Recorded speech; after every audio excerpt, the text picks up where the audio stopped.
នពីចម្ងាយខ្យល់បក់រសាយពីលើវាលស្រែ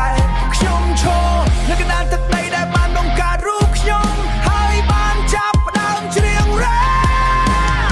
ខ្ញុំកើតពីភក់មិនកើតពីមាសពេលខ្ញុំបើកលេខឡើងមើលថ្ងៃកំពុងឡើងមើលថ្ងៃកំពុងរះជើងខ្ញុំឈរលើដីជើងខ្ញុំមិនសម្លឹងមកពលឹកប្រចាំខ្ញុំរៀបដូចជាដងភ្លើងកំពុងឆាបឆេះគេនិយាយដៀថាខ្ញុំនេះមិនចេះបានតែច្រៀងរ៉ាប់ទេណាផេ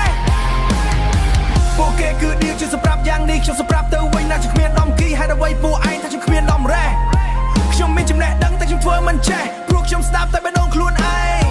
ខ្ញុំធ្វើដំណើរពីកន្លែងមួយទៅកន្លែងមួយសំឡេងខ្ញុំគឺល្បីតាមពីទឹកដីនេះបង្កើតខ្ញុំឲ្យខ្ញុំឈរមិនដួលសំឡេងខ្ញុំសំឡេងខ្មែរនៃក្នុង rap ឲ្យល្បីលឺដល់លើមេទឹកដីនេះបង្កើតខ្ញុំមានភាពក្លាហានខ្ញុំ rap សំថ្ងៃស្អែកសម្រាប់កូនខ្មែរស្រឡៃភ្លុំឬសូពីរស់រំដំ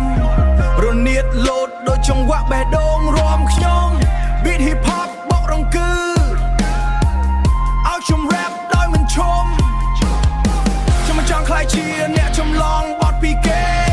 ខ្ញុំចង់ធ្វើជាអ្នកសរសើរបទចម្រៀងដល់ខ្លួនឯងសំឡេងខ្ញុំនេះពេលស្រែកច្រៀងគេកោតក្រែងដែលនិយាយពីជីវិតពិតមិនសំដែងជារឿងជាក់ស្ដែងនៃកូនខ្មែរ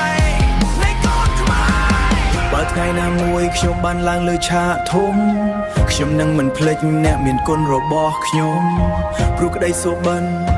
ធ្វើឲ្យខ្ញុំចិត្តមោះមុតហើយចាប់ផ្ដើមពីពេលនេះ